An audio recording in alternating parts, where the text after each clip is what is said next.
This podcast has been brought to you by GM Moving, part of Greater Sports. We're here to help the people of Greater Manchester get moving and to improve lives through physical activity.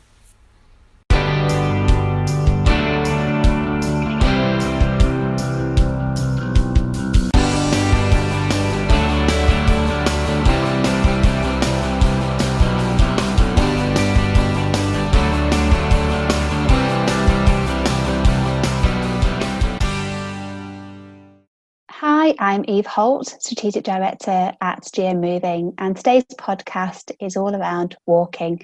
So May is National Walking Month, and today I'm joined by Charlotte from Living Streets, Louise from GM Moving, and Lucy from Cartwheel Arts to really explore the power of walking, how people have supported and enabled others to keep walking during lockdown. And how we can really support those who are less likely to be active, and how walking is a great way to do that.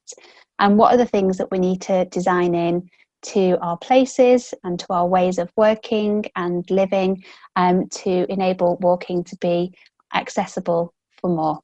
Enjoy. So thank you for joining me today. So do you want to introduce yourselves? Go on, I'll start with you, Charlotte. Hello, I'm Charlotte McHugh and I work for Living Streets, the national charity for everyday walking, and I'm working in Greater Manchester, and as part of a project we are supporting primary schools to deliver WOW, which is the year-round walk to school challenge. But we also support lots of other audiences such as communities, older people and post-primary audiences. So we're working with lots of different people to try and encourage people to make walking part of their everyday local journeys. Hi, I'm Louise Robbins. I'm the Greater Manchester Walking Lead, and as part of Greater Manchester Moving, I work with a range of organisations and community groups to achieve the walking ambition. And that ambition is to create a culture across Greater Manchester where walking is a normal part of everyday life. And that means creating safe and accessible, attractive environments for walking, raising awareness of where to walk and who you can walk with, and helping people to appreciate the benefits of walking that are personal to them. Hi, my name's Lucy Holland and I'm the Development Manager at Cartwheel Arts. So we are an arts charity based in Rochdale and working across Greater Manchester. And our aim is to deliver art for a reason. So that's using the arts to address social issues. So that could be anything from supporting people with mental health issues to people living in deprivation, community cohesion, well-being. So we do lots of different projects, but it's all about kind of bringing people together and building confidence. Fabulous. So this month has been National Walking Month. Charlotte, can you tell us a bit about what that has meant and what you've been doing at Living Streets? So May is National Walking Month and it happens every year during May, and it's an opportunity to encourage more people to be active every day as part of their everyday routine. This year, obviously, things have been a little bit different, but we've still tried to say to people it's really active, perhaps even more important than ever, to stay active. And we've used May as National Walking Month as a way to promote this. So we've been asking people to try 20, just 20 minutes a day, and we've had different tips throughout May. And we've tried to incorporate lots of different tips that make it easy and fun for people to join in. So for those people who perhaps can't leave the house, we've had some indoor activities. For those people with children or homeschooling or home working, we've tried to fit it around people's their responsibilities that they have at the moment. So there's lots of different things, whether that's letting the children lead the way, having a treasure hunt, having a walking meeting. There's lots of different things that we've tried to do just to encourage people to fit a little bit more activity into their daily routines. And people have been sharing their tips with others as well and encouraging other people to do the same. So we've had the hashtag walking from home. We've been encouraging people to take part and to share their experience of National Walking Month. And we've had some lovely examples of people enjoying their local area and getting out and staying active during lockdown. So, Louise, can you give us an overview of why walking is such a priority for us at GM Moving and the power of walking and what we're doing in Greater Manchester to help everybody to walk more? Yes, absolutely. Walking is something the majority of us do without even thinking about it. And research shows that 96% of the population can walk unaided. So it's a simple, natural movement, and it's just something that's part of everyday life. However, research also shows that in Greater Manchester, 27% of adults do less than 30 minutes of physical activity per week. And this has enormous implications on individuals' health and well-being, and for society in its broader sense, including demand on the NHS through illness or isolation and congestion and air quality by use of cars.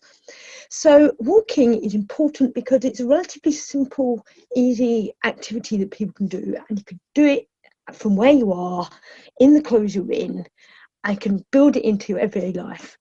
And it can help us as a population to become more active. So we're at GM Moving are trying to encourage people to move more as part of everyday life for everyone's benefit and for a range of reasons.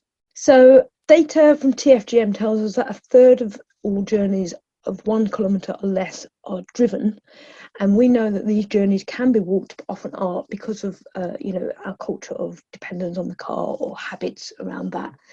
But there is a lot of potential to increase levels of walking across the population to help people's immediate short-term health and well-being, to reduce the risk of developing long-term health complications and conditions, which in turn will address the demands on NHS and support the climate emergency facing Greater Manchester. And we've seen walking become one of the most sort of popular forms of outdoor activity during the COVID lockdown phase. I think lots of people have enjoyed, haven't they, their sort of daily walk around the block or walk out from home. So why has walking been particularly important during the COVID crisis?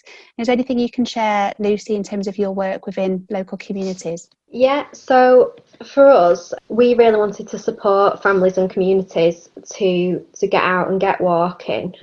Lots of the people that we work with wouldn't necessarily consider themselves to be kind of walkers, if you like. So we just wanted to produce a booklet that gave people ideas for getting out and getting active without the pressure of going for a walk, if that makes sense. So there's just loads of fun activities to do outside, bringing in some creativity. So you can go on your walk, sort of collect natural elements and then bring them home and make something. So like a wind catcher, or look for different sticks on your walk, that kind of thing.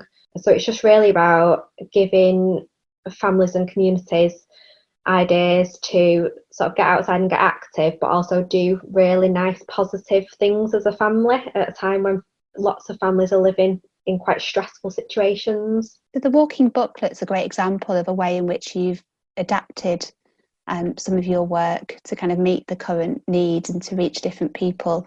And for anybody listening, how can they get hold of a copy of the walking booklet? Can you tell us a little bit more about what that includes and how it came about? Yeah, so we originally received the funding to develop a walking trail as at our community festival that we run every year. It takes place in Darnhill, which is in the top 3% most deprived areas of the UK. Darnhill's in Rochdale. And the focus of the festival is to bring arts and culture and sport and new experiences to the estate. So it's right on the doorstep for everybody. But obviously we're not able to have the festival this year for the first time in 17 years. So we thought, what can we do instead? How can we use this money to support our communities in a different way? So we decided that we wanted to develop a booklet that had 10 different activities inside. So 4 of the activities are things to do indoors. So things like measuring the house with your feet or playing the floor's lava. And the other 6 activities are things that you can do outside. So we've printed 5,000 of these booklets and they've gone to families across Rochdale. And then you can also download the booklet from our website, from the GM Walks website. And we're also releasing an activity every Wednesday over 10 weeks on our social media and Draw the Day website. Brilliant, thank you. So people should go and check out the GM Walks website. Louise, so that's a great example of some of the work we've been doing at a local level, and they're in Rochdale. Is there anything else in terms of the work that you've done and how you've been adapting as GM Moving across Greater Manchester to encourage more people to walk in current times? Yes, and in Greater Manchester, we usually support National Walking Month with a walking festival. So for the last 5 years, there's been a Greater Manchester Walking Festival, which has celebrated the joy of walking, where to walk, people to walk with. But this year, unfortunately, we've had to postpone that, a bit like Lucy's Festival. So the adaptations we've been focusing on are, building on the government policy advice to get out every day and walk as part of your exercise, even when the message was stay at home, stay local. We were really building our communications on that to say, well, how can we inspire people to walk from home?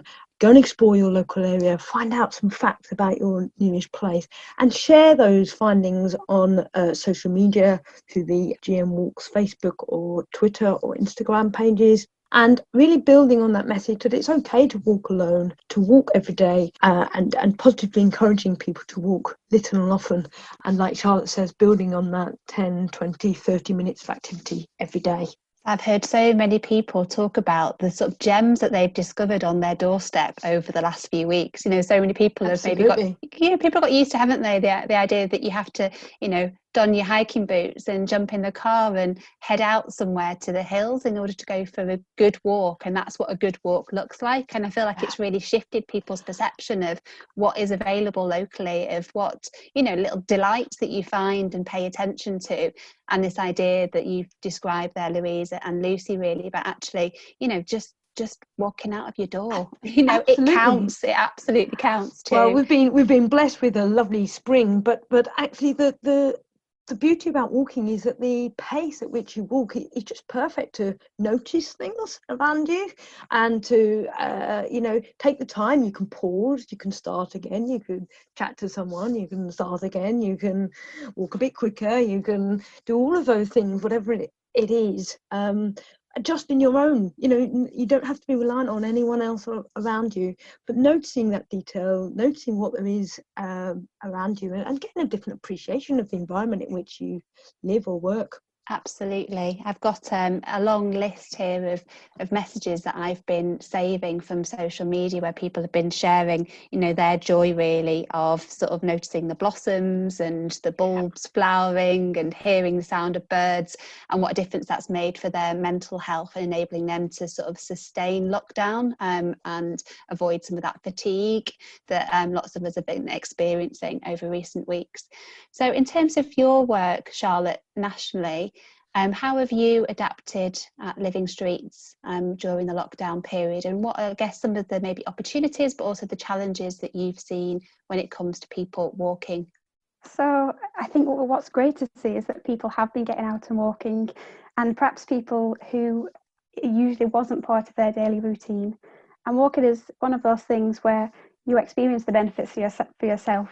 So people can tell you that it makes you feel better, it helps you feel happier, a bit more ready for school in the morning, but it's actually getting out there and doing it that makes you appreciate that. And I think the weather has helped to encourage people to get out and give it a try. And people are seeing it for themselves. So at Living Streets, we've been continuing to support the communities that we work with. So we've been sharing resources, free resources that are also online as well. And just indoor activities, outdoor activities, ways to fit walking into your daily routine, but a bit more than just a walk plus a treasure hunt, or collecting things, or noticing things, or connecting with other people. So just lots of different activities to engage the families that we work with. And I think it's about trying to keep up this momentum at the moment. So whilst people are out and about, what they're also realising is that perhaps the walking environment isn't quite fit for purpose at the moment. Going forward, what we need to think about is how we can prioritise pedestrians and how we can make sure that our streets are safe and are attractive, and that they prioritise people on foot and people using active modes of transport over the vehicle. And it feels like the car is prioritised at the moment. So we're just trying to shift the perspective really and make people realise that they can ask for more than they have at the moment. That's obviously been a very live subject for us at the minute in terms of creating that safe space for people to be able to continue to walk and cycle. And in Greater Manchester, we've got the Safe Space, Save Lives sort of campaign, which is going on across Greater Manchester. And lots of temporary measures are being put in place to, for example, widen pavements, to create, longer time for people to cross roads, to pop up bike lanes, and take these sort of action whilst, really trying to capitalise on the fact that people have been out and about, have been wanting to walk and cycle, and a very real need to enable more people to do so more of the time.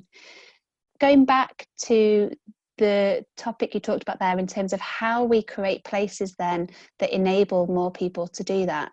We've really seen, I think, the difference in recent weeks between those who are able to walk out of their house and have a safe, accessible, green environment in which they can go and enjoy a walk, and obviously people who don't have access to that sort of space. So, some parts of Greater Manchester, particularly places where people living in high levels of poverty, in more urbanised areas, there is less access, isn't there, to safe space and to green space, which feels really important in terms of how we've enabled people, or we don't enable them to stay active and to be active.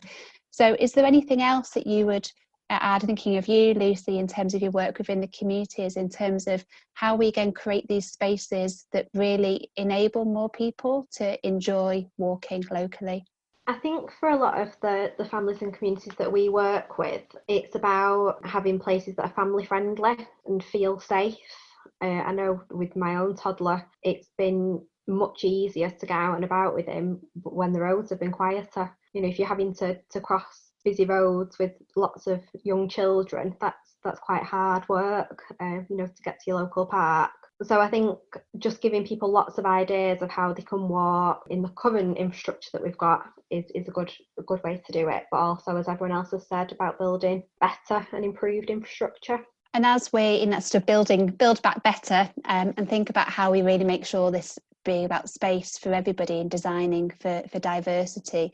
So is there anything that either Louise or Charlotte you want to add in terms of how we're making sure that then these are, streets for all, and we're thinking about accessibility challenges, that those that are, whether you're pushing a double buggy, you've got mobility aid, you're in a wheelchair, there's sometimes it's, little differences, isn't it, in the infrastructure that make huge barriers for people in terms of being able to go out and enjoy a walk with family and friends. Yeah, well, I think in Greater Manchester, there's the work to create, it's the B network, which is for walking and cycling, with the double buggy test, which is can this route be accessed by a parent or an adult pushing a double buggy in this space? Is it flat? Is it wide enough? So that's a sort of test about the quality of some planned new infrastructure for walking, and that's long term, and that's there's investment going into that through the Greater Manchester Cycling and Walking Challenge Fund, with hopefully more investment on the way. But in terms of this short term, or in terms of the aspiration, it is worth remembering that walking is important for everybody, but especially for those that don't have a choice and walking is their mode. So, those without good public transport links or access to a car, for older people who can't drive or don't have access to a car, for parents of small children, for teenagers who want their independence. So for all of those people, what is that environment? What is it that makes it safe and appealing? Is it the green space? Is it the width? Is it the link between the buildings, not having high walls? It's lots of things that make a place appealing. And at the moment, with this temporary measures to support social distancing, there's work to be done, as you referenced, Eve, about partitioning off road space for walking and cycling, so that people can maintain their social distance and have space for staying safe. It is those opportunities for people to get involved and say where they need to walk, where they would want to see improvements to walking, and there's some maps across several of the local authority areas where people can write their comments, and otherwise you can talk to your local council or councillor about those opportunities. And really it's about driving public awareness and having the view to communities on that. And another aspect is the filtered neighbourhoods, this creating sort of active neighbourhoods in a place by blocking off streets traffic. And there's work happening across Greater Manchester and nationally on this. So one of the beauties of walking is it doesn't need to cost you anything, does it? You don't have to. There's no gym subscription. In theory, it is something that is available and should be available to all, and can really help us to tackle some of those inequities that we've seen so starkly revealed in recent weeks around health and around access and opportunities. And we know, as you refer to there, Louise, that in different parts of Greater Manchester, the level of choice that people have differs. So in some parts of Greater Manchester, less than 50% of people within a community will even have access to a car, and for some they'll be much further away from public transport networks. And we obviously know the particular risks now in terms of public transport that COVID presents. So there's a very real need, as you say, to enable more people to be able to walk as a key means of getting around for all forms of travel. Is there anything else any of you'd like to add in terms of how walking can really support those who are less likely to be active, and to help us to potentially narrow some of the inequalities that we see in activity and more broadly in society? I think if we make our streets and our towns and cities as good as they possibly can be for our most vulnerable users, then we make them better for everybody. So when we're designing places, and now as we're building back, if we're thinking about parents with double buggies, if we're thinking about older people and whether they've got time to cross the road on a crossing, when we're thinking about those people who perhaps have additional needs when they're out and about on the streets, we also make our roads and our towns and cities safer for everybody as well. So we've got the opportunity, if we can reduce speed limits, if we can slow traffic and perhaps reduce traffic around schools and around communities through filtering neighbourhoods, then we give people on foot the opportunity to enjoy those places and to stay safe whilst they're out and about and walking. And like Louise said, we've got a call to action at the moment on our website, because it's really important for communities to ask what they want for their local area. And they're the people who know their local area best, so they know the particular pinch points where it's difficult to cross a road, which junctions are really busy and are hard to get across perhaps on the way to school. So they're the best people to tell us and to tell their local councillors what it is that would really help them to stay active in their communities. And I think just as well to mention, it's not just the benefit for those people of being active, it's the really broad benefits. We don't want to end one crisis and suddenly find that we've got another crisis or crises on our hands. We've got inactivity, we've got road traffic accidents. We've got the opportunity here to build back better and to tackle some of those other issues across Greater Manchester and nationally as well. So you've talked about some of the big changes in terms of, infrastructure, and obviously some of those changes very much rest within the hands of local authorities and within the sort of combined authority and with Transport for Greater Manchester in terms of the options we have in terms of infrastructure. There's then the ways that within communities, the ways all of you and the great work that you're doing and working in partnership with others, both at a national, Greater Manchester and at a sort of hyper-local level, can support people to think about walking really as an option for them and make it an appealing option, whether that's scavenger hunts or, fun and engaging ways, as you've talked about there, Lucy, and, the benefits of the walking booklet, for example, in really encouraging people. What are some of the things that people can sort of crack on and do to maybe help each other that don't rely on the council? So I'm thinking of, pavement parking is a key, I'm sure, subject for all of us. And it's one of those things that I guess there tends to be differing views on whether that needs to be aligned from the government or from a sort of regional or district level. But it's also something that in the end, sometimes it's a habit that you could just encourage your neighbours, can't you? You can sort of take action on yourself. Are there any other examples like that where actually we can kind of be getting on for ourselves as streets and as communities to make it easier for more people to walk around locally? I think there is something about modelling behaviour, and if we're advocates for walking, going out for a walk and telling people we're going for a walk and inviting others to join us. And certainly at Greater Manchester Walking, we have an approach about encouraging people to be a walking champion or an activity champion or just a wellbeing champion or whatever you might call. And all that really means is, just saying, hey, does anyone want to come with me? I'm going for a walk, or, should we go for a walk instead of having this meeting at our desk if we ever get back to an office? Or can I walk and talk on the phone while I'm catching up with a friend? Build it into my day so that it becomes part of what we do. And certainly some of the work at Greater Manchester Walking is working with employers, with NHS services, with a range of services, about building walking into the way in which core operations are done. So it's not just an add-on. We'll do our work and then we'll go for a walk. We'll do our work whilst walking, or we'll build in our care and support for, people at the nursing home or the care home. We'll build some walking into the daily routine there, or we'll do the one-to-one meeting whilst we're walking. So it is thinking about ways in which we could build it into the day. And certainly at the moment, whilst we have a slightly different routine and traffic is lighter, there are things that we can do to explore readying ourselves for perhaps a slightly different routine, but the children will be returning to school eventually. Can we find out what our best route to walk to school is come September? Or can we have a break from the working day by walking before our evening routine starts? Or start the working day with a walk as your walking commute? So it's those types of things as well as the practical things. But role modelling is key.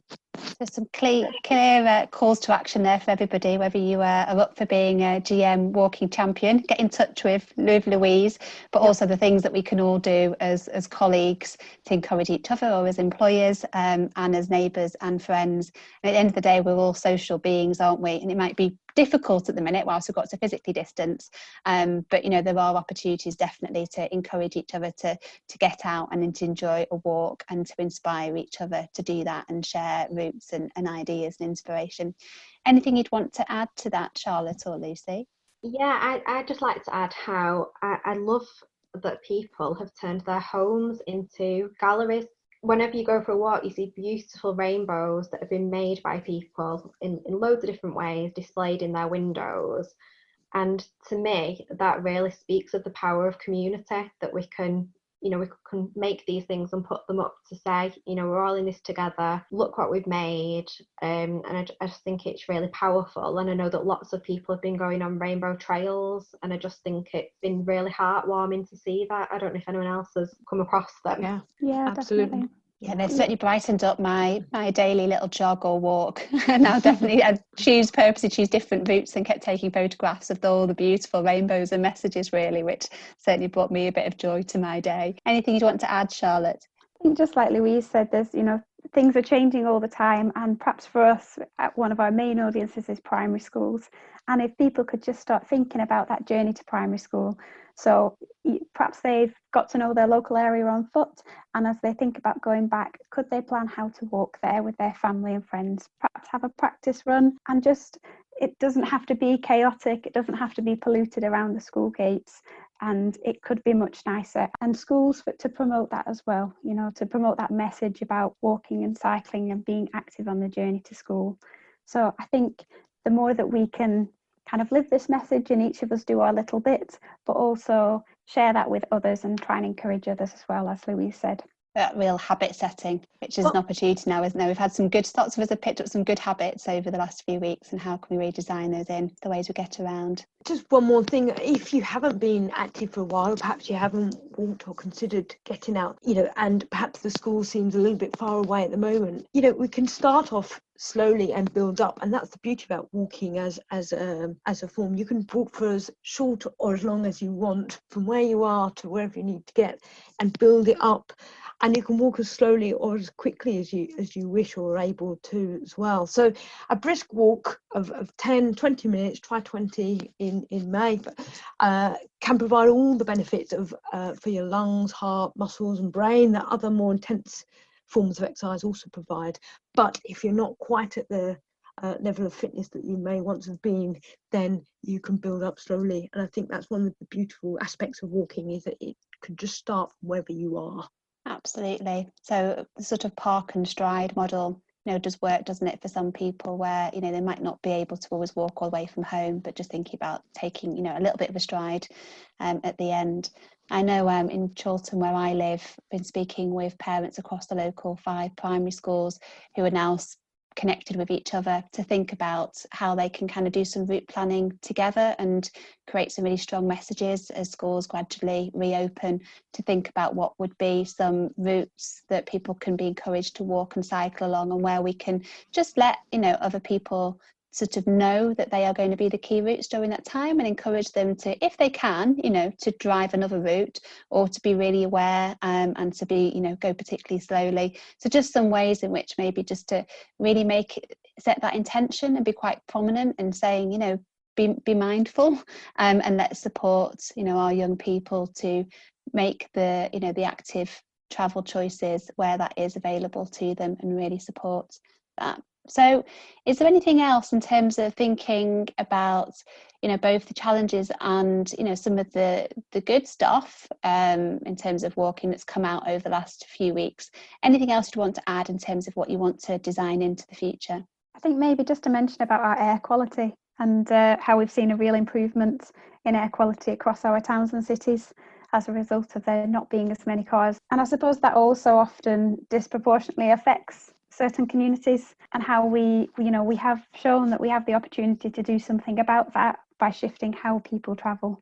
So I think active travel and getting more people walking and cycling as things return to a slightly more normal state is really important, and just shows what a difference it could make to our local environment and to our health as well. Absolutely, particularly when we know that the links between obviously respiratory problems, poor air quality, and then the impact of COVID as well is a very real issue, isn't there? That again, we don't want to go straight into another health crisis. So thank you. So my last question is a bit more of a personal question, really, which is just, how do you like to move? Is that walking, or is there another way in which you like to get around and to get your daily dose? And how has that changed over recent weeks for you? So go on, Lucy, I'll start with you. So I live in Ramsbottom, so I'm very lucky that I've got the hills on my doorstep, and our usual walking habits would be very much getting up onto the tops, onto the moors. But I feel like through this I've actually learned quite a lot from my toddler, and we've been going for walks around the block and really just slowing down and taking everything in and being very mindful in our walking. And so rather than walking along the streets to get to a better destination, if you like, we're actually really enjoying walking on the streets and seeing what we can find. And there is just so much to be found there, whether that's nature or whether that's, as I said before, looking at everybody's rainbows in people's windows. So really, just slowing down and being mindful, and you can feel the impact on your well-being in doing that, I think. And really, I just wanted to add that I think that walking next to somebody is a really great way to have a conversation, and often if you need to have a difficult conversation, walking side by side can be a much better and easier way to do that. That's just something that I've been kind of thinking about as well. That's so true. I think I had the best conversations with my 3 teenage boys when I managed to get them out for a walk. Certainly that being outside definitely helps. Yeah. And how about you, Charlotte? So I usually do quite a lot of walking, but I'm a bit of an all-rounder, so I do a bit of running and cycling and other sports as well. So I've done a lot more walking recently because it has been my daily activity, and I've been staying local. So for me, the local green spaces along the River Mersey and the local playing fields and nature reserves have been so important. And I think my walks have taken a bit of a different approach because it's similar routes every day. It's allowed me to change my walk in that I've sometimes had conversations with friends, or I've spoken to family on the phone whilst walking. I've been out at different times of day to try and avoid perhaps the busier times of day. And it's been really beautiful to see the changes in the scenery, to see the trees and the birds and the river change over the last few weeks. And I think I've just had a real appreciation of my local area and seeing it change and seeing it on a daily basis, and really appreciating where I've lived recently. definitely a greater connection with place and sort of pride in place that it evokes is powerful, isn't it? It is, And yeah. care that we then give, and sense of connection with people. I feel like I go out for my daily walk and I see more and more people locally, that you just get in the habit of smiling with, which feels particularly beneficial at the minute whilst we're all sort of trapped in our bubbles and boxes. I think it is that. It's, even though we're not directly contacting people, there is that definite connection, and it's a great way to reduce the isolation that for a lot of people being in lockdown has brought. So I think getting out and even just seeing people interacting has been really important. And much greater diversity it feels as well, of people out and about, being able to enjoy walking or cycling. And how about you then, Louise? Yeah, like Charlotte, I enjoy walking, cycling and running, and usually if I were to go for a walk, it'd be out for the day for a hike or a 4-hour walk with a pint at the end. But during lockdown, I've been active closer to home, and I've been exploring local areas, and I have discovered lots of new, just small micro patches of green space, which I've enjoyed. And like you mentioned, Eve, seeing a mix of people, often as family units, actually thinking, I'm sure I didn't need to see as many families out walking together as I have done now. Maybe parents or kids on their own, but not together. So that's been a difference. But what I've done is I've explored new paths and green spaces, and then I've sort of connected them to make links between the green spaces, and that becomes perhaps a longer route to run. And I've taken the time to notice the spring growth and the details, and I've really enjoyed it. And the other difference would be I've just gone out just to walk, just as a break in my day, rather than, right, I'm going out for a walk for my whole day activity or my exercise, my run, my cycle. It's just been part of a day, and then I might do a run as well, will be my exercise. It's just a day to break it up and keep that mental well-being, keep that grounding, and that's been vitally important to me during this period. Brilliant. Well, thank you all for your time and for all the brilliant work you're doing. It's much appreciated. And enjoy the rest of your week, the last week of the National Walking Week. But I'm sure walking won't end on Friday. And take care, and look forward to continue to work with you. Bye. Thanks, Eve. Thank you. So thank you for everyone who joined me today. If you want to find out more, do go to the GM Walking website at gmwalking.co.uk, and do share your stories of your walks with us on Twitter at GM Walks or on Facebook. Have a good day. I hope you get out for a walk at some point. Take care. If you've enjoyed this podcast, why not share it or tell a friend about it? And if you've got feedback or ideas for future episodes, please get in touch with our team at Greater Sport using the links that you'll find on our podcast page.